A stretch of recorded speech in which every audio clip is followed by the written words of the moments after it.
When last we heard engines roar on a NASCAR track, a young gentleman from Middletown, Connecticut, rose the trophy high into the air and claimed superiority over the sport. This past Sunday, the engines fired again, and an old fart from El Cajon, California, wrecked his way to a victory. We'll talk about that and much more as we make our first set of picks in the 2019 NASCAR season. His name is Corey, my name is Chris, and this is the C+J Speedway Review.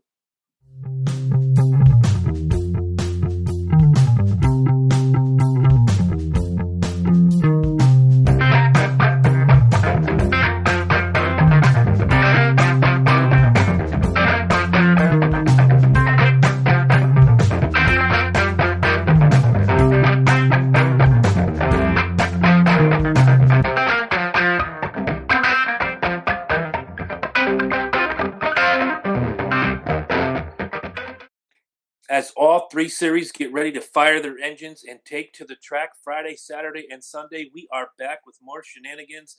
The first of 36 weeks of picks, maybe a few more on the off weekends for the Cup and different series run the track. We are ready. Corey went out and got himself a haircut, so why not call him right in right now?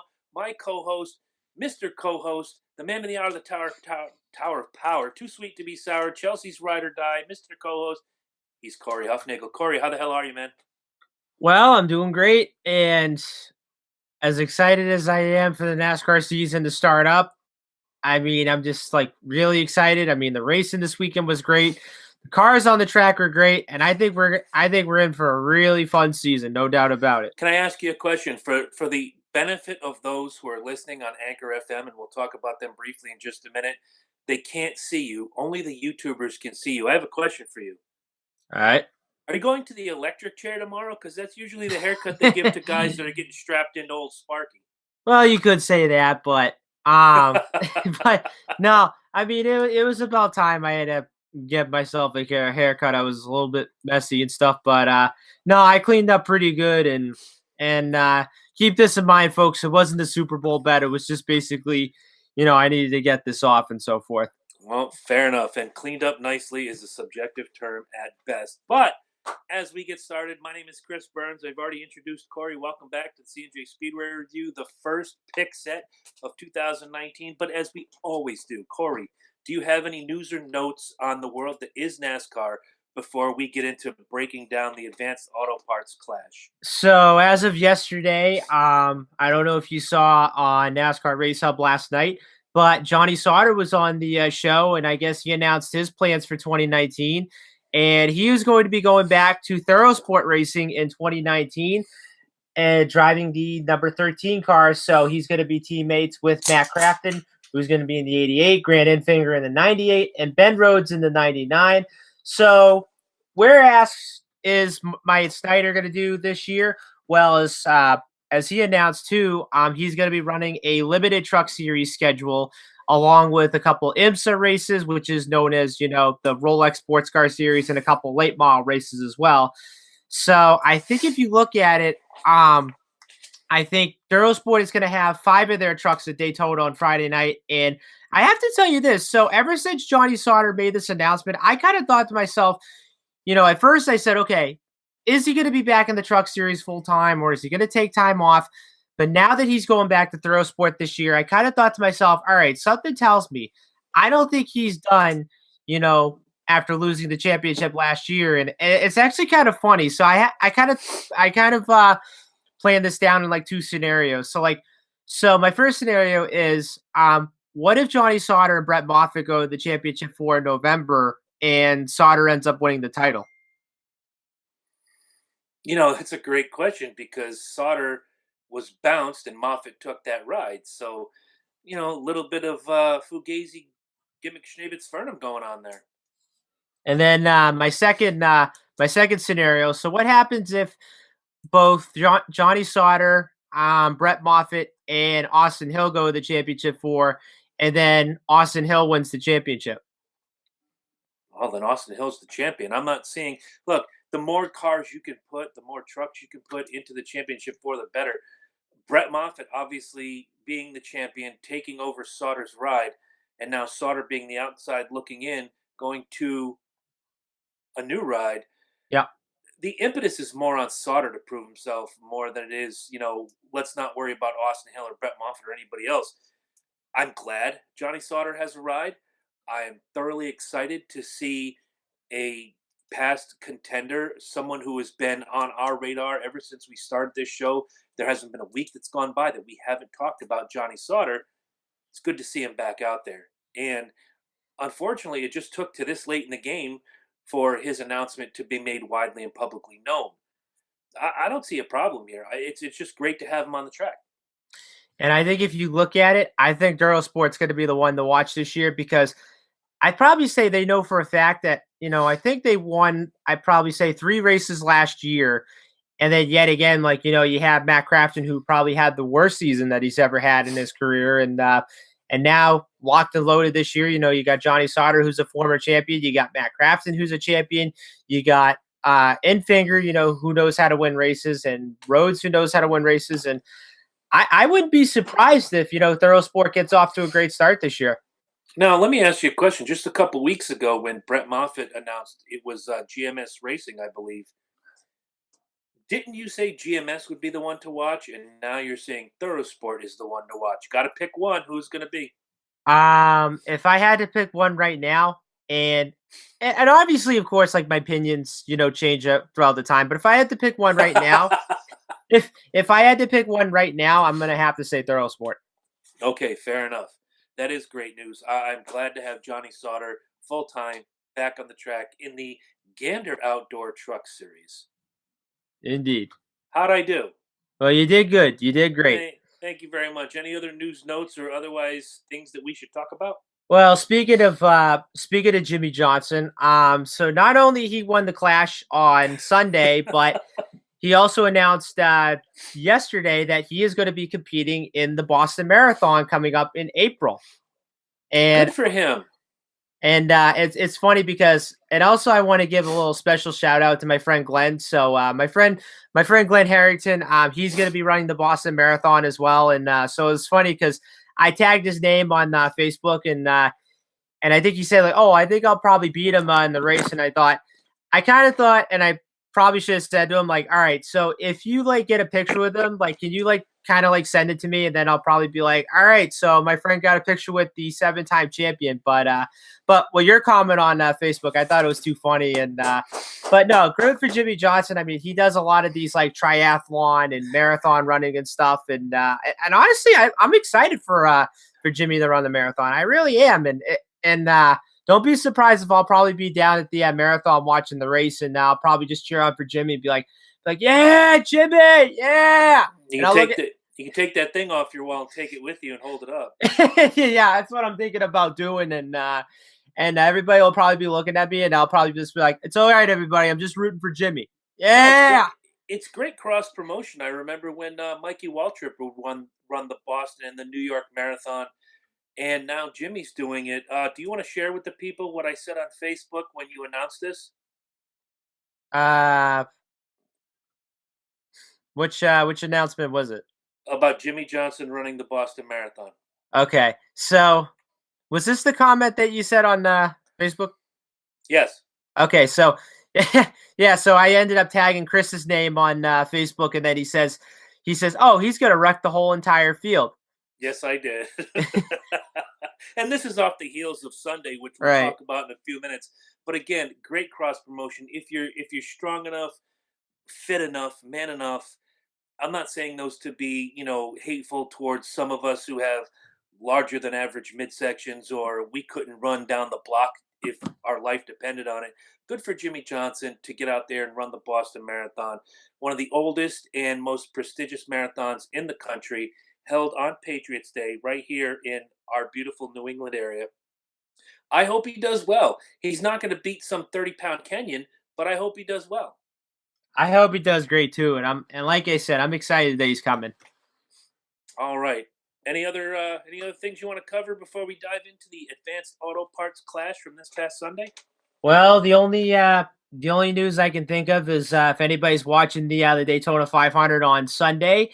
So the Grand Marshal has been announced. So J.J. Watt is going to be the Grand Marshal for Sunday. Nice. There's a guy who does a lot of good stuff for charity. He's Oh a yeah.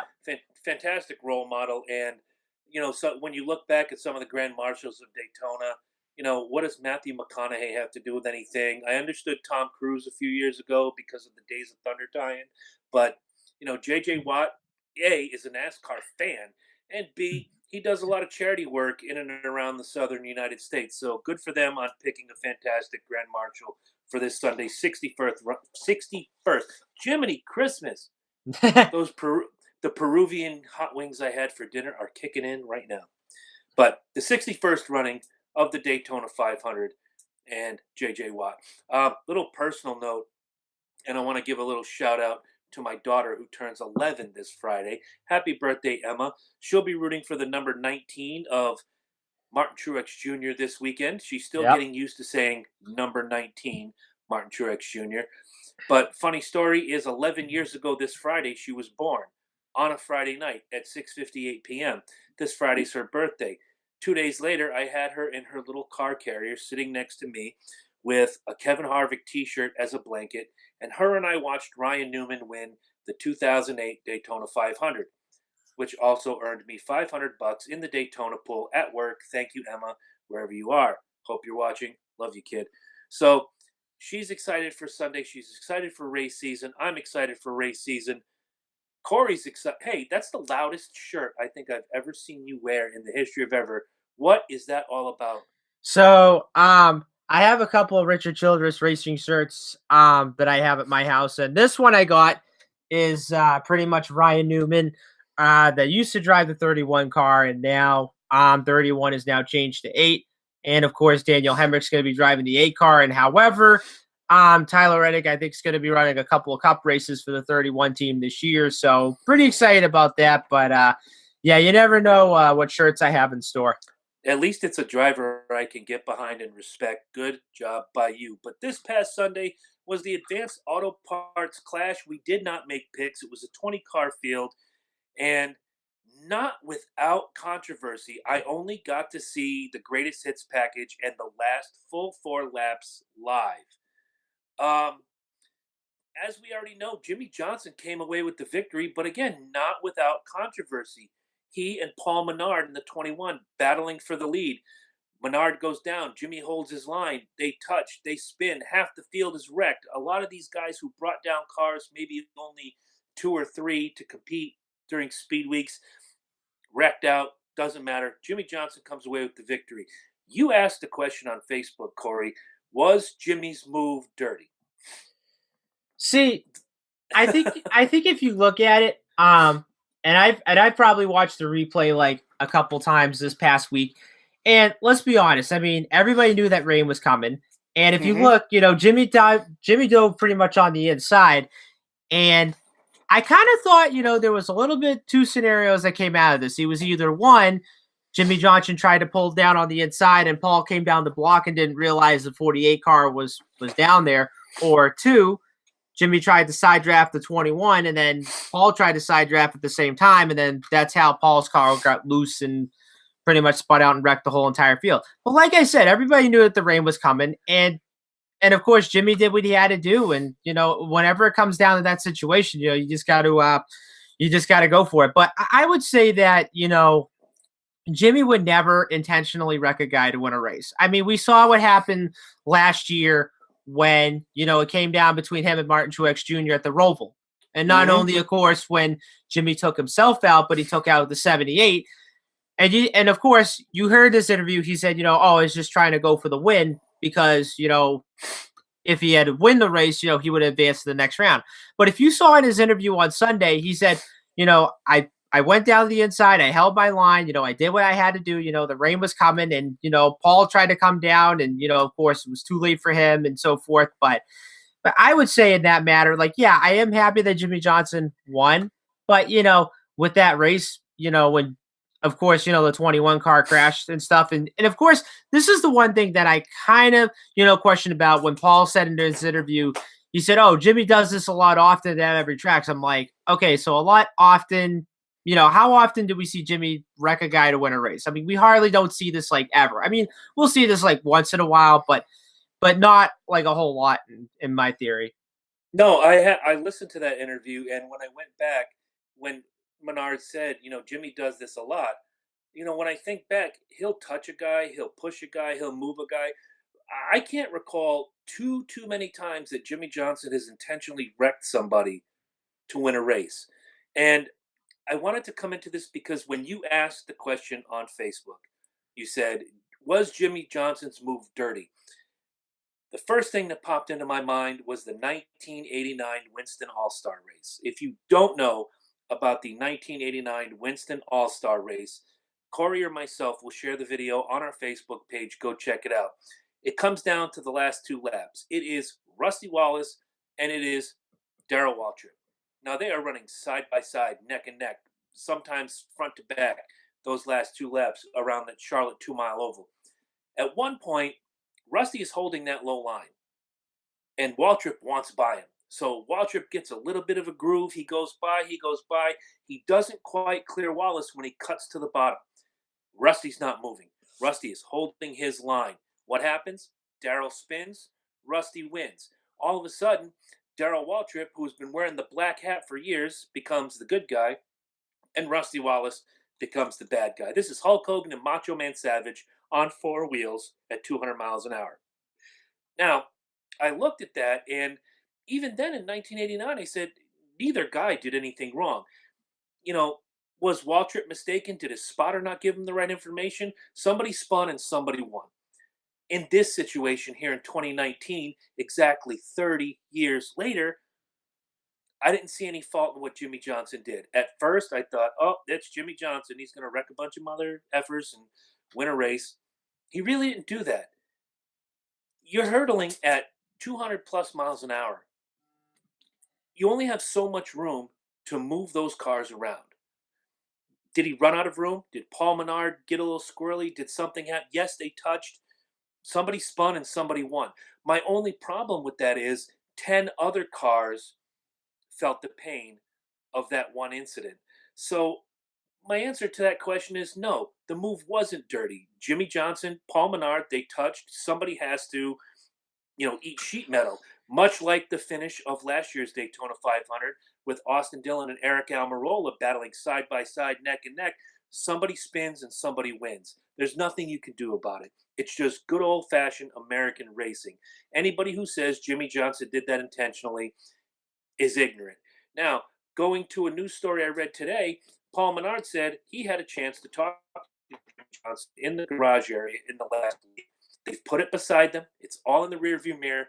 All Menard and all Johnson are thinking about is this coming Sunday when the green flag drops. And that's good on both of them. I give them all the credit in the world.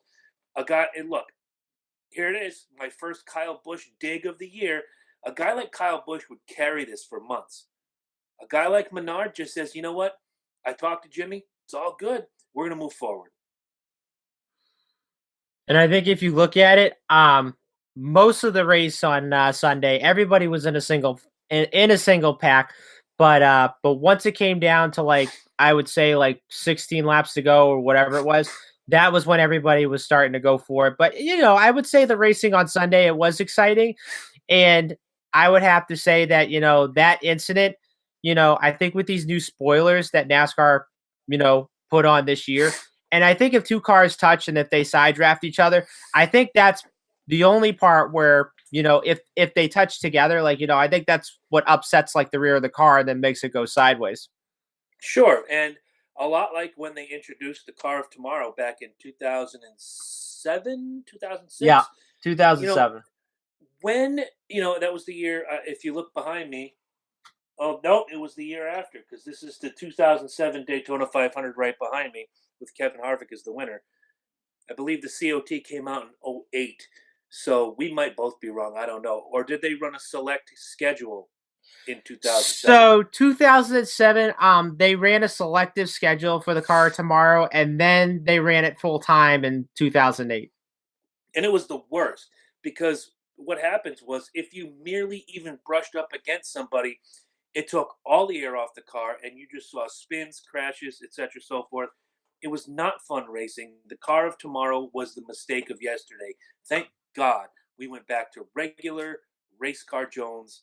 I'm thrilled. However, when we look at the finishing order for this past weekend, the 20-car field, I could pick 5 happies and 5 sads right now, but I'm going to go through the running order. We're going to get your happy and your sad, and I want to get, because you watched the race, I didn't get to see it. I want to get your opinion on a couple drivers. So here we go. Jimmie Okay. Johnson came home with the victory. Kurt Busch finished second. Joey Logano third. Ryan Blaney fourth. Alex Bowman finished fifth. Austin Dillon came home in sixth. Chase Elliott seventh. Eric Almirola eighth. Ryan Newman ninth. And Daniel Suarez rounded out the top 10. Jamie McMurray came home 11th, Kevin Harvick 12th, Paul Menard 13th, Kyle Busch 14th, Martin Truex Jr. 15th, Clint Bowyer came home in 16th, Denny Hamlin 17th, Brett Keselowski 18th, Kyle Larson 19th, and Eric Jones rounded out your top 20. I want to ask you about a couple guys. First of all, I want to ask you about Paul Menard. Led 51 laps of the race. Was he or was he not the car to beat? And if the incident with Johnson doesn't happen, does Paul Menard walk away with the checkered flag? I would say with that incident not happening, I think the 21 car would have been the car to beat. Okay, he had enough, you think? I think he would have enough. I mean, the Wood brothers, for the last few years, they're known for bringing really good cars when it comes to Daytona and Talladega. And of course, with Trevor Bayne winning the Daytona 500, I get that. But I really think, and of course, with the Wood brothers being aligned with Team Penske, I would say come Sunday, I think this is going to be a car that, could be a little bit of a spoiler near the end. Okay, second one, reigning champion Joey Logano led no laps, came home in third. What did his day look like? I would say a decent day, not really as great, but coming home in third, great run for the 22 team. And even though this is the exhibition race, I really want to see what this team can do this year, and hopefully they can defend their title. Okay, and now the last question on the docket. We look at what we called last year the big three. Harvick comes home in 12th, Kyle Busch 14th, Martin Truex 15th. Not a lap led. I'm sorry, Kyle Busch led one lap. Yay! Are we looking at the end of the big three dominance, or was this just a blip on the radar? It was just a blip, and not only that, it was an exhibition race. But race one hasn't started yet. The season hasn't started yet. But honestly, I'm still gonna say the big three are gonna be the ones to watch this year, and I'm still gonna say Kyle Busch and Harvick and Truex, those guys are gonna win a lot of races this year. Absolutely. Now, give me your happy and give me your sad. And your second question, real quick, I will answer this. This does not count against Jimmie Johnson's winless streak. A non-points race does not count. Sorry, Jimmy, you're still winless. Enjoy your trophy, enjoy your cash, but you are still winless on the point races, my friend. And little statistic for you: this is actually the second time that Johnson's won the Clash race since 2005. Wow, it's been that long. 2005. But yeah, it's been a really long time. And even though he's crashed out, I think within like the last 7 times in this event, and then comes home a winner, like I'd say like a couple of years, ever since he's last won this race. But yeah, still on the winless mark until pretty much in the regular season when he wins a race. All right, so before we go into the happies and sads, guys, I want to remind you to go to anchor.fm/CJ Speedway Review. Leave a review for the show. Do a little bit of donation. Do a little bit of shopping. Everything you need is right there. It's the easiest way to support the show. Click the subscribe button that gets you instantly notifications on when this show goes hot each and every week. That's all you have to do. Anchor.fm/CJ Speedway Review. If you listen to us on Apple Podcasts, go there now, subscribe to the show, lie your face off, and give us a 5-star review. I know we're only worthy of 4.5, maybe 4 3/4 right now, only because of Corey's haircut. But seriously, 5 stars, it moves us up the charts. Let's get the ball rolling. The C&J Speedway Review movement rolls on. Now, Corey, give me a happy and give me a sad. First of the year, brother. All right, so my happy for this is I'm gonna go with Kurt Busch in the one, finish second, and I'm really looking forward to see what he's gonna do with Chip Ganassi this year, and I think he's gonna be fun to watch. My sad, I'm gonna have to go. Yeah, I'm gonna have to go with Paul Menard on this one because, like I said, he had a really good car. I mean, even though it was an exhibition race, and even though it was like 75 laps or so, I mean, I'd still say, had that incident not happened and had the whole rain, whatever it is, that didn't happen, I'd still think the 21 car would have been the car to beat. I'm going to agree with you on the SAT. I had Paul Menard written down, led 51 laps even from the greatest hits package, and watching the last 4 or 5 laps, really did have the car to beat. I felt bad for him. This is a guy that, regardless, he's collected a couple wins over the years, but this could have been a breakout performance on a track where generally Paul Menard doesn't do all that well on. So it really got taken away from him through no fault of his own or through no fault of my happy. Write it down, kids. February 13th, 2019. Chris is picking Jimmie Johnson for his happy. This could be what we talked about last year over and over and over again ad nauseum. This is the momentum that Jimmie needs to get that first win after, 70 plus races? Yeah. He needs this win. Yes, he's got a new sponsor.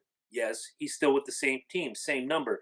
But that Ally Chevrolet, man, that car needs to go to victory lane.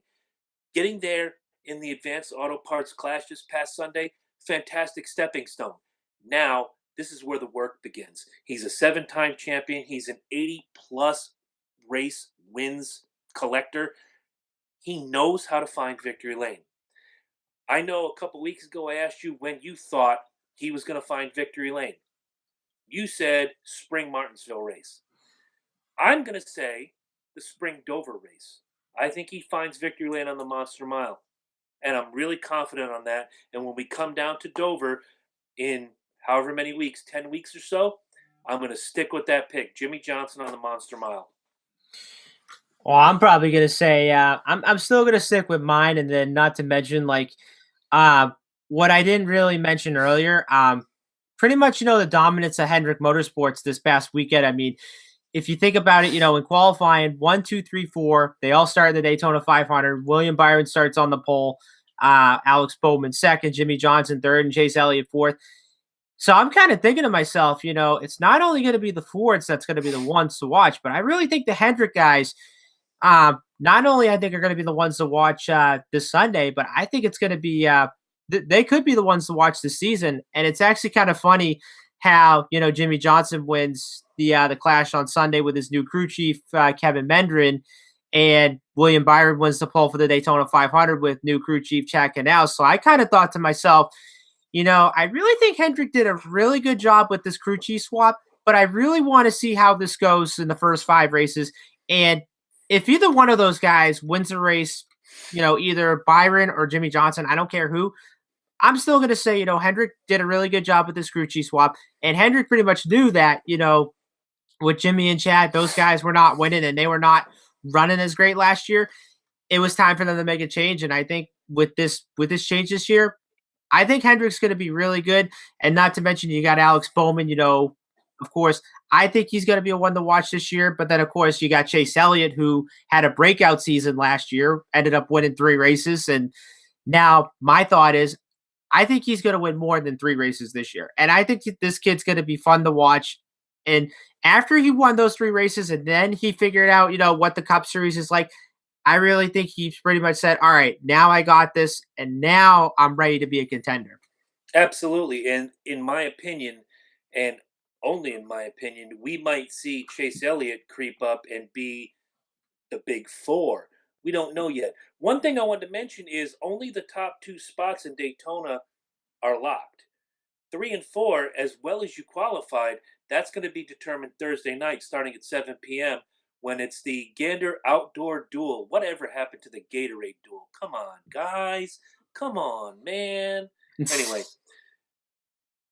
positions 3 through 40 are going to be set this Thursday night. We are not making picks on this race because if you thought the Advanced Auto Parts Clash was hairy and scary, Thursday night is going to be just as hairy. That's tomorrow night, folks, if you're listening right now on YouTube.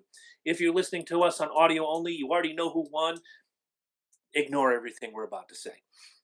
Now, um, I'm going to agree with you on the crew chief switch. The whole thing with William Byron, with Jimmie Johnson, because sometimes in any sport, what a team needs is new blood, new management, new coaching. The New York Yankees, certainly throughout the 80s and into the early 90s, had the revolving door of every miscreant possible and every Yankee legend who came through the door said, I can manage this team. And what you found out is, no, you really can't. So they go outside their comfort zone, they get Buck Showalter. Buck Showalter comes in and builds with Gene Michael in the office a championship team. Well, Buck Showalter leaves the roost, and who do they bring in? Joe Torre. What does Joe Yeah. Torre do? He wins 5 titles in 15 years. Same with the Red Sox. The Red Sox had just ridiculously bad luck for years and years and years. What do? They bring in Terry Francona. Terry Francona, who believes the same things that Joe Torre does, they work the same basically the same program. And what do? They win 2 titles under Francona. And now I don't know your manager now is Alex Cora. Yep. Alex Cora brought them to the championship this past October. Yep. It's how you build a team, and sometimes you need that new blood to come in and give you new ideas, new perspective. So for Johnson and for Byron, it's nothing but a good thing. With Chase Elliott, he's got the luxury of having the same crew chief come back this year, same team, same everything. It's only gonna. This is, we talked about it last year. Where is Hendrick Motorsports? Where is the Hendrick Motorsports we all grew up around? You, me, everybody else. Perennial contenders. Last year, there was really only one contender coming out of Hendrick, and that was Chase Elliott. This might be the year where we see Hendrick put 2, possibly 3 cars in that 16-car field come September. I can agree on that. All right. So now, guys, the moment you've been waiting for since November. It is time now for us to break down the 3 races that are coming up Friday, Saturday, Sunday, and our picks. And keep in mind, guys, we're going in blind. We have no races to work off of other than the Advanced Auto Parts Clash. We've got some practice. I don't think some of these races have even qualified yet, but we're picking blind. And this year, we've got a new little spin on things. Every year we do the picks, the trucks, the Xfinity, and the Cup Series. In the trucks and the Xfinities, we pick a lock and we pick a sleeper. On the Cup level, we pick lock, sleeper, and hopeful. This year, I am tallying points for each and every win that we have. So whoever wins the Truck Series picks gets 1 point. Whoever picks the Xfinity champion of that week, 2 points. And the Cup Series will pay 3 points. When we get to the end of the season, the winner and heavyweight champion of the world will get a t-shirt from the co-host who lost. Corey agreed to this earlier. I am ready. Corey, talk to us about Friday's race. All right, so Friday night you got the Gander Outdoor Truck Series Next Energy, Next Era Energy Resources 250 at Daytona. So 7:30 on FS1, and of course the Motor Racing Network. The voice of NASCAR. We'll be down there this weekend, and of course it's Sirius XM channel 90 on your Sirius XM app or on the car, on the go, whatever. So I'm gonna read the entry list to you. So there's a lot of young guys in this field, and I think there's going to be some very interesting names to watch out for this season. So I'm going to read them off. So you got Sheldon Creed, who's going to be running for GMS Racing this year. You Apollo! have Apollo, Apollo, Sheldon, you name it. I don't know. Then you have Tyler Dipple, who's going to be running for Randy Young Racing, and Dipple, who is coming off from the K&N East Series. Jordan Anderson driving the 3 truck again for his own team. Todd Gilliland, who's going to be running full-time this year for Kyle Busch Motorsports in the 4 truck. Norm Benning, very much a fan favorite. Angela Ruck, who's going to be driving the 8 truck for Joe Nemechek. Jennifer Jo Cobb. Then you have Gustine, who's going to be running for Randy Young. Johnny Sauter, who's going to be back with Thoroughsport Racing, or Thoroughsport Racing or so forth. David Gilliland, who's going to be running for his own team in the 17 truck. Harrison Burton, who's also going to be running full-time for Kyle Busch Motorsports. Spencer Boyd in the 20 truck. Austin Wayne Self in the 22. Brett Moffitt in the GMS ride. Myatt Snyder for Thorough Sport running a part-time schedule. Brendan Poole is going to be running a full-time schedule this year, driving the 30 truck for On Sport Motorsports, whatever. You have Timothy Peters, who won at Talladega last year, driving for Nice Motorsports. Ross Chastain also driving for Nice as well in a part-time basis. Christian Eckes, who's going to be running a part-time schedule for Kyle Busch Motorsports in the 51. Stuart Friesen in the 52. And then this one's also going to be a fan favorite that I think, in my opinion. Natalie Decker is going to be driving in the 54 truck for Bola Mastis, co-owned by Bola Mastis, but owner David Gilliland. Bobby Gearhart, one of the best ARCA guys at Daytona, is going to be racing. Spencer Davis in the 82, Joe Nemechek in the 87, Matt Crafton in the 88, Austin Terrio in the 92 for Ricky Benton Racing, Grant Enfinger in the 98, and last but not least, Ben Rhodes in the 99 for Thorough Sport. Okay, I went so blind on this one that before you even read off the entry list, I had my picks. The lock is obviously going to be the champ. I'm picking Brett Moffitt. My sleeper is going to be Todd Gilliland.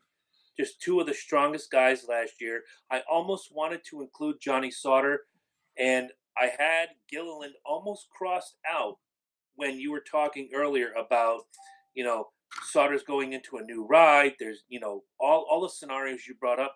But I'm sticking with my two, Brett Moffitt, Todd Gilliland. Yeah, when I was looking on this entry list today, I thought to myself, all right, so there's one guy that I'm really going to pick for this weekend, or actually for Friday night. And my only question is, how could you go against Johnny Sauter? And I think, he's going to be the guy that's going to be the one to watch. And, for a guy that's won a Daytona twice and has won this race last year and has done really good on the super speedways and whatnot, I really think he's going to be that guy that's going to make it to victory lane, get that first win for Thorough Sport, lock himself into the playoffs, no question about it. My sleeper for this one, I'm going to have to go with David Gilliland. He's one of those guys that knows how to run Daytona and Talladega really well. And I think this is going to be a guy that's going to be in the mix, before the end of the race. And if I do remember correctly, he almost won this race last year if he hadn't caught up in his own mishap or so forth. But I think those are going to be the two guys, in my opinion, are going to be the one to watch on Friday. So in the truck series, we have the guy who took Sauter's ride and Sauter. And we have the family Gilliland against each other in the sleeper position. For the first ever actual points, this means something. We're not just doing bragging rights anymore. Corey, this is going to be fun. Just looking at these picks, I'm so excited for Friday. This is going to be awesome. And like I said, when you go to Daytona, it's pretty much a crapshoot, so anything could happen. And I'm really excited not only for the race on Friday, but also for the race on Saturday and Sunday. All right. Well, speaking of Saturday, the Xfinity cars roll out and start their season off with a bang. Tell them what the name of the race is and where they can find the action. All right, so Saturday you have the Xfinity Series. I believe it's the Daytona Experience 300. 2:30 Eastern Time, also on FS1, and then of course, Sirius XM Channel 90 if you have XM, and then also you have the Motor Racing Network, the voice of NASCAR. So it's going to be a possibly double weekend for them this weekend. Hopefully it's a triple, baby. Hopefully it's a triple. Oh yeah. So looking on the entry list, before I read off the list of guys, I double checked on the entry list today, and I believe there's only 2 Cup guys that are going to be running this weekend, and they are the 8 car of Chase Elliott, which of course, the 8's going to be run by multiple different drivers on a part-time basis for Junior Motorsports. And then of course, Brad Keselowski, which of course, I believe 3 of the Penske guys from Cup are going to be running that 12 car because now Austin Cindric's going to be running full-time in the Xfinity Series. So those are your 2 Cup guys that are going to be running this weekend. So now the entry list for this year, and keep in mind there is going to be some people in some new rides, so bear with me. Mm-hmm. So you have Cole Custer coming back in the 00 for Stewart-Haas Racing. You have Garrett Smithley in the 0. You have Michael Annett in the 1 car for Junior Motorsports. The defending series champion Tyler Reddick is going to be in a new ride for Richard Childress Racing in the 2 car. You have Scott Lagacy Jr., the Florida favorite, in the 4 car for, I believe, JD Motorsports. Justin Allgaier going to be back for Junior Motorsports in the 7 car. Noah Gragson is going to start off his rookie year in the 9 car for Junior Motorsports as well. Ross Chastain. Now, remember, keep this in mind. So, Ross Chastain is going to be running a full Xfinity schedule. 3 races for, I believe, Colleague Racing, and then 30 of the 33 races for JD Motorsports.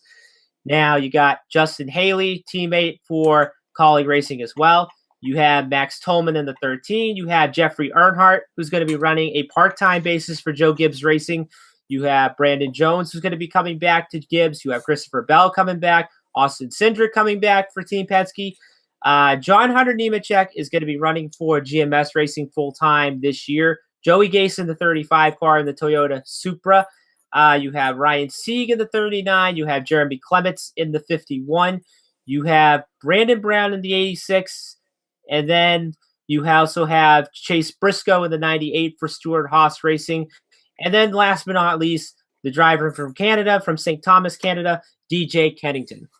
Did I happen to miss, and maybe I'm wrong, was I not reading somewhere that Dale Earnhardt Jr. was running this race? So Dale Earnhardt Jr. is actually running the Xfinity race at Darlington in August. Okay, so that news that I got was wrong. So, not a big deal. Yep. All right. So, now you get to lead off. Give us your lock and give us your sleeper. So my lock for this one, very easy.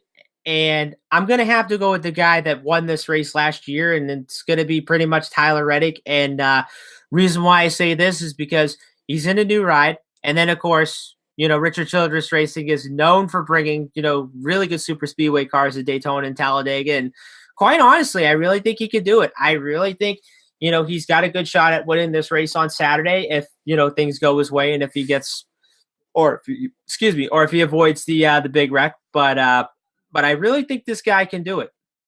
You think that this might be a momentum race for Reddick, that he brings the championship momentum into Daytona and wins the race, kind of cementing himself as an Xfinity championship perennial favorite? Absolutely. Okay, fair enough. And your sleeper? So my sleeper on this one, this might probably surprise some people, but my sleeper, I'm going to go with Jeffrey Earnhardt, and I really want to see what he can do in that 18 car for Joe Gibbs, and like we've been discussing before, I really think you're going to see some guys that are going to be, well, some guys that have been in some like average rides, like we saw with Ross Chastain last year. I really think with Jeffrey Earnhardt being in a top ride, I'd probably say like on a part-time basis, if he runs really good, or let's say like if he wins the first race of the season, and then if he does really successful, the next couple races in the 18, somebody's going to look at him and say like, you know what, we're going to want him full time for our race team. And I really think, this is a pattern that I think we're going to see not only this year, but I'd probably say like, within the next year and beyond. Oh, absolutely, because he's got the pedigree. Let's be honest. He's an Earnhardt. But then again, we've seen the Kelly Earnhardts, the Jeffrey Earnhardt seniors, and others come through and not do so well. But you have senior and junior, Dale and Dale, Ralph Dale Earnhardt Sr. and Ralph Dale Earnhardt Jr., who have come through and become NASCAR legends. This is a time for this young man to come up huge. I love the pick. I didn't pick him, but I do love the pick. I'm kind of going in a different direction. My lock, not the champ, but certainly if anybody, how they say when the Miss America gets the crown and says, if Miss America can't fulfill the duties, this person steps in. My lock is Christopher Bell. What an amazing season last year on the Xfinity Series. He was the strongest car. He was Mr. Everything on the Xfinity Series. That's why he's my lock. My sleeper, as you said, this is going to be his first full-time season on the Xfinity Series, but every time I picked him last year on the Truck Series, it came up gold. I'm going with Noah Gragson. And also, I really think this is going to be Christopher Bell's make or break year, and I'm gonna say this, like, even though he won 7 races last year as a rookie, it's still impressive. And even though he came up short winning the championship, this just goes to show you that this kid's gonna be really fun to watch this year. And if he doesn't win the championship in year 2, I'm gonna be really surprised. But yet again, I still think Christopher Bell is gonna be the one to beat. I don't know if you subscribe on Facebook to Beyond the Flag, but there was someone that put up a picture of Christopher Bell and said, "When are they going to call Christopher Bell up to the Monster Energy NASCAR Cup Series?" And my comment was to that post, I'm like, hopefully not for another 2 to 3 years. This kid needs seasoning. When you Yeah. bring up a guy so young, a lot of guys struggle early on. Yes, there are exceptions. Joey Logano, Kyle Busch, but for every Joey Logano and Kyle Busch, you have Kyle Petty, you have Trevor Bayne. You just have a litany of guys that are brought up too fast, too soon, and they peter away. Scott Riggs, anybody? I was Yeah. huge on the number 10 Valvoline train back in the day. What did Scott Riggs amount to on the Cup Series? Field filler. That's Yeah. about it. But I love Scott Riggs. He had the attitude, he had the passion. He just didn't know how to transfer himself from Truck Series and Xfinity Series awesome guy to he just became Cup Series field filler guy, and it was sucky for him. So it's not Bell's time to go forward. If anybody who subscribes to Beyond the Flag on Facebook and had read my comment, please understand, I don't wish Christopher Bell bad. I want the best for him. Give him another 2 years, 3 years maybe on the Xfinity Series. Get him seasoned. Get him easily 20 wins under his belt. Then you move him up when somebody like, I don't know, a Kevin Harvick or a Jimmie Johnson or a Brad Keselowski is coming to the tail end of their career and says, I'm hanging it up. We got to find somebody to fill these shoes. He's ready and he's going to do well. I Now, do agree. now, the main event of the evening from Daytona International Speedway this Sunday. If I'm doing my math right, it is at 3 p.m. You can see it all over the world. It is the Super Bowl of motorsports. Corey, tell the people where they can find the 61st running of the Daytona 500. So you can watch it 2:30 Eastern time on Fox. That is the big no network. And then of course, if you're out in the car, you listen to Sirius XM, Channel 90, the NASCAR network, and then of course the Motor Racing Network. The voice of NASCAR. Triple weekend for Motor Racing Network. Big triple threat. I love it. Yeah. So give us the who's the entry list? Well, so that I'm Kevin, trying to. Well, that Kevin I'm trying. Harvick and everybody else. Just say it. Right. Well, pretty much. As of right now, I'm looking on the. As of right now, I'm looking at the starting lineup for tomorrow's dual races. But Okay, good point. Sorry, I really should have tempered this with tomorrow night's Gander Outdoor Duel Races set the rest of the field. Now, there are going to be some guys that do not make it. There are going to be some guys, if they crash out, say like a Kyle Busch, Kevin Harvick, Martin Truex, if they crash out, they kind of move up. There's that charter, there's that whole transfer position gimmick, Schnaebitz-Fernum. There are guys that are going to be guaranteed a spot no matter what they do, whether they just start their car and pee their pants or win the race. There are some guys that need to place in a advantageous position to make it into the race. So what Corey's going to do right now is read who is entered into the Gander Outdoors duels, and that will determine tomorrow night, Thursday, who is going to make it into the 40-man field in Daytona 500. all right. So you have race one. So starting on pole, you'd have William Byron and then Jimmie Johnson second. Then you have Daniel Hemrick, Martin Truex Jr., Brad Keselowski, Paul Menard, Kyle Busch, Kevin Harvick, Tyler Reddick in the 31 car, and then Ricky Stenhouse Jr. In the 10th position, then you have Daniel Suarez, Chris Buescher, Ryan Newman, Ryan Truex, Ryan Preece, Matt DiBenedetto, Bubba Wallace, Matt Tiff, Parker Klickerman, Landon Castle. Okay, next race. All right, so let's see. Next race we got. Let's see.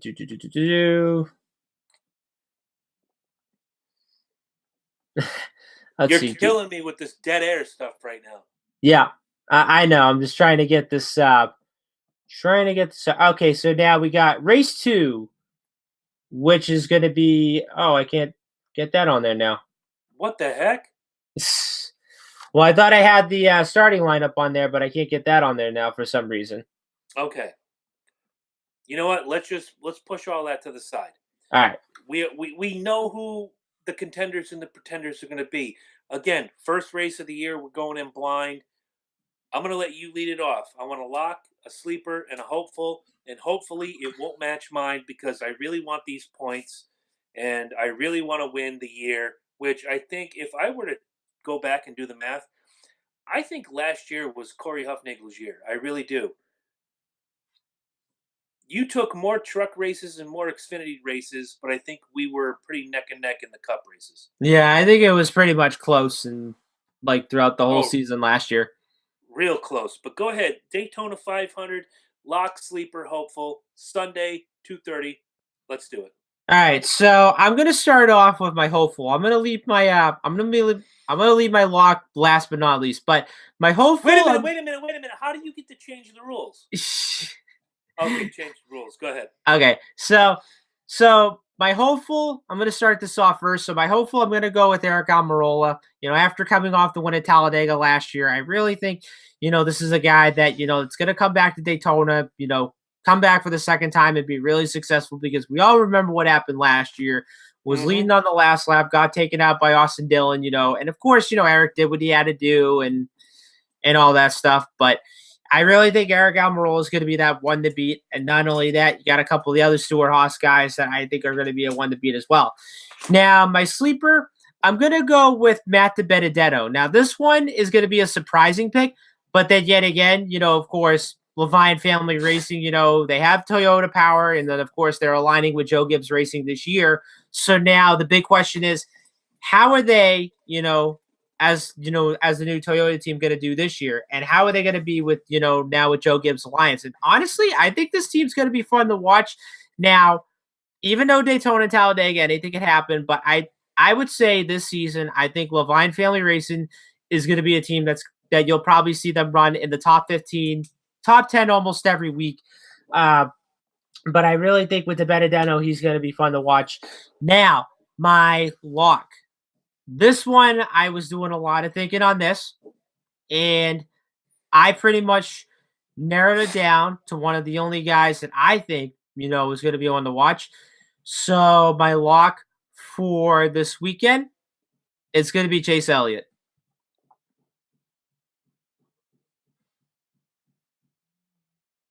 I missed that. Somehow we had some technical difficulty where I couldn't hear what you said. Okay. So my lock this weekend is going to be Chase Elliott. Chase Elliott. Okay. Yep. Well, first of all, love the pick of Almirola. Love the pick of DiBenedetto. And I'm curious about the pick of Elliott. But solid picks all the way around. I'm going three directions. I'm going favorite Jones, daughter Jones, and hopeful Jones. I'm gonna reverse it because Corey already broke the rules. I'm gonna break the rules too. There'd be nothing finer for me than to see the 8 car of Daniel Hemrick.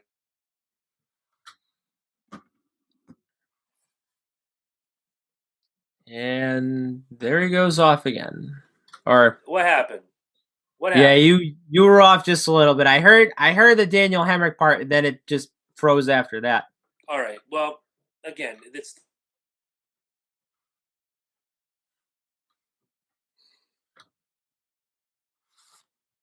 Daytona 500 on the other podcast, the Loki and Jabroni Show. Loki brought it up, and he's not even really a huge race fan. He says every race has a winner. Daytona has a champion. That's something you can't take away. Right. So for his first year in the 8 car, his first full-time Cup season, how much of a push is that for Daniel Hemrick to raise that trophy and be the Daytona 500 champion? Now, somebody can point back and say, well, Trevor Bayne did the same thing. I think Hemrick is a lot more talented than Bayne. I also think that Hemrick, with all that RCR goodness underneath him, is going to do really well this season. And If he wins, he's locked in. So he's already a championship contender out of race one. My sleeper is for my daughter. Her birthday is Friday, so that's the only time I'm going to make a pick. Blind Jones, whatever. Martin Truex Jr. is my sleeper. Um, if I remember correctly, he and Hamlin battled to the line a couple years ago Yep. for that race, and Truex came up just a bit short. Yep. Maybe this is the year he doesn't come up just a bit short. I'm really hedging my bet with my lock, and it's no surprise. It's on the shirt, it's on the hat, it's on everything you see behind you. It's Kevin Harvick. And the reason I pick Harvick is because the last couple of years at Daytona, he has run fantastically. Uh, 1 year, crash shortened, no big deal. But he's always a factor, whether it's the February race or the July race. Kevin Harvick knows how to wheel his way around. If you look just over my shoulder, he's got a Harley J. Earl trophy already in his massive, massive trophy room. Maybe this is the year he does it again. 12 years after the fact. Let's find out. It's going to be great. Now comes the point where I look at Corey and I say, Corey, do you have anything to pimp, plug, or otherwise push upon the people? So before we do like the whole pimp and plug, whatever, do you want to hear the lineup for dual race number 2? You have it. Good. Yep. Yes, let's hear it. All right, so second dual race, you have both Hendrick cars on the front row. You got Alex Bowman on pole, Chase Elliott second. You got Joey Logano third, Clint Boyer fourth, Austin Dillon fifth, Denny Hamlin sixth, Eric Jones seventh, Ryan Blaney eighth, Eric Almirola ninth, Kurt Busch 10th, David Reagan 11th, Michael McDowell 12th, Casey Mears driving a second Germain car 13th, Jamie McMurray 14th, Brendan Gaughan 15th, Kyle Larson 16th, Ty Dillon 17th, Ross Chastain 18th, Corey LaJoie 19th, BJ McLeod 20th, and Joey Gase 21st. Okay, good lineup. Some of those guys will make it, some of those guys will not. But I would love to see some of the, I hate to say it, again, underfunded gentlemen rise up and make the field. Definitely. And I'd like to see Kyle Busch not make it, but that's another story for another time. Having said that, push, plug, and pimp, my friend. All right, so keep following us on the C+J Speedway review. We are on YouTube. Make sure you subscribe, hit the bell, and then you'll get notifications when we go live, when we upload our episodes to YouTube and so forth. Facebook, make sure you look us up. Instagram, we are at CJ Speedway, and then Twitter, we are at CJ_Speedway. So my Twitter, or actually my Instagram for Rowdy Burns, this week is going to be on the Instagram page, so make sure you follow the Rowdy Burns social media stuff. So Instagram, I am at Rowdy Burns 51 Racer. And of course, I want to give a little bit of a special shout out. And I don't know if we got Chris in the camera. I don't know what happened to Chris, but and I think, well, all right, I think we just lost Chris. I'm not sure what just happened on his end.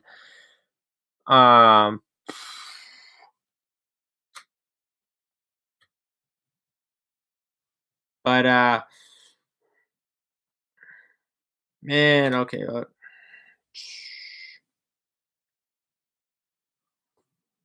right.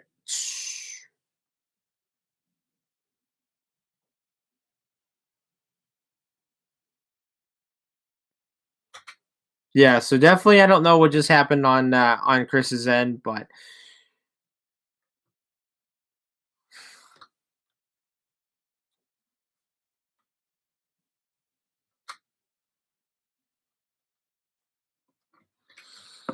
okay, so I just don't know what happened on Chris's end. But anyways, so I'm gonna give a special shout out to probably one friend that I just met during the Super Bowl party a couple weeks ago.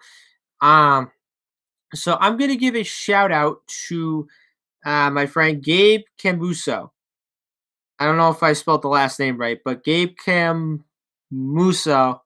Um, so, anyways, I'm going to give a special shout out to him. So it's funny because he's actually a NASCAR fan himself, and it's actually funny because like I after the Super Bowl was over, I think I said to myself like I can't wait for Daytona, and he said, oh, me too, and then I thought, oh, is he a race fan? I didn't even know. I didn't know he was, but yeah, me and him started talking about racing, and so he used to be a Dale Earnhardt Jr. fan before he ended up retiring, and now I believe his favorite driver is Ryan Preece. Even though he's a New England guy, he's from I think Connecticut or New York or whatever. But yeah, so I'm gonna give a special shout out to Gabe, and I don't know if you're watching this or if you are watching this, I want to say like hello.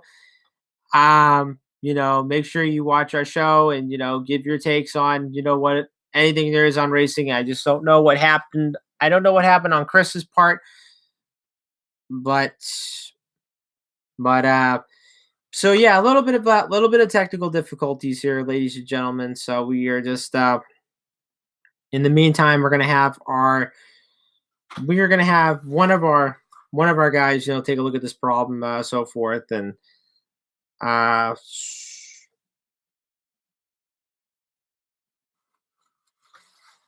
but yeah, this is pretty much weird because I had Chris on the screen, and then all of a sudden the screen pretty much went black, and I don't really know what happened on his end, but but yeah, all I could just say, guys, is I cannot wait for Daytona this weekend. I can't wait for the 500. I really think this is going to be an exciting season, and not only that, the uh, the new rules package that I think is going to be I think it's going to be the big deciding factor of how we're going to see racing in 2019. And of course, we go to the mile and a half to 2 miles. I think that's going to be the big question of how this is going to play out with the new rules package. And honestly, and quite frankly, I think the new rules package is going to be really good. I think we're going to see a lot of exciting racing. I think we're going to see some close racing, but I don't think, from what everybody was saying, I don't think we're going to see a lot of Daytona and Talladega racing, every single weekend. But I think we're going to see a lot of close racing because I think this is what NASCAR really needs to take a look at whenever they're racing on the 2 miles and the 1 miles and everything else and so forth. But I really think this is going to be a fun season. I'm really looking forward to all the races this year. Not only mention the Truck Series as well. And of course, the Xfinity Series, the Cup Series, and a lot of big question lines that are uh going to be coming out this year, and I'm really looking forward to see what plays out this season. So, but anywho, on my end, we're still trying to work on the little technical difficulties that is going on right now, and this is pretty much weird. I think I'm the only one that's on here, and yeah, this is pretty fun. This is and but yeah, I know I'm a little bit. Yes, power surge knocked out. Wi-Fi here, trying to reconnect. Okay, so from Chris's end, apparently there was a power surge in Connecticut. So power surge knocked out. Wi-Fi here, trying to reconnect as of right now. Yeah, so it's gonna take a little bit of time, for him to get back up and running. Don't know what happened at the house just earlier tonight, but let's see. What else can I do in the meantime?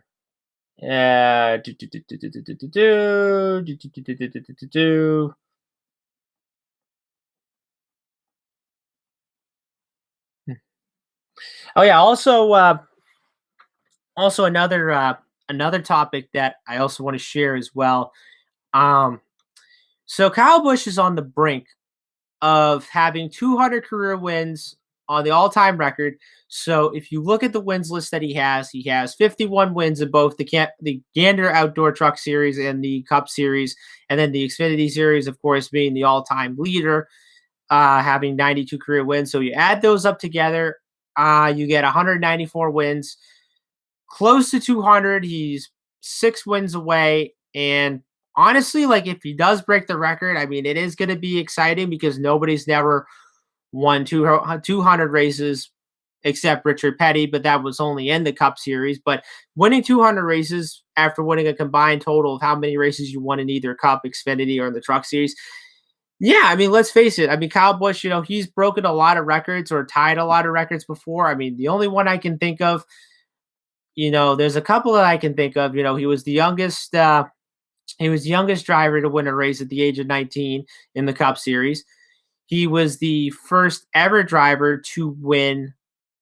Okay, so it looks like, folks, I just got another text from Chris, so we have to close this one out. So apparently we've had some technical difficulties at Chris's house, and apparently from what he was telling me, I guess there was a power surge, and so he's trying to reconnect whatever's going on at his house right now. But so we're at the top of the hour. We're at 10 o'clock, and so be sure to tune in. Join us next Wednesday at 8:30. We are going to recap all the races from Daytona. We will recap the Gander Outdoors qualifying races. We will recap the Next Era Energy Resources 250 for the trucks. We will recap the Xfinity race, and then not to mention, we will also recap the Daytona 500, which of course, will be the most exciting race of the weekend. So not only will recap Daytona next week, but we will also preview Atlanta next week, which of course, next Saturday, you will have the doubleheader for the Xfinity Series and the Truck Series next Saturday. And then, of course, next Sunday, we will preview the Cup Series, the Folds of Honor Quick Trip 500, which was won none other than by Kevin Harvick a year ago. And, of course, with Atlanta Motor Speedway being the most bumpiest racetrack there is. So that's what we got going on in our schedule. We don't know what's going on with Chris right now, but he is still trying to fix something at his house after the whole power surge incident, whatever. We don't know what is going on, but anyways, this is Corey Hofnagel signing out, and we will see you next Wednesday. And for the most famous words on this show that I have been saying of the last few years, well, the last year or so, good night.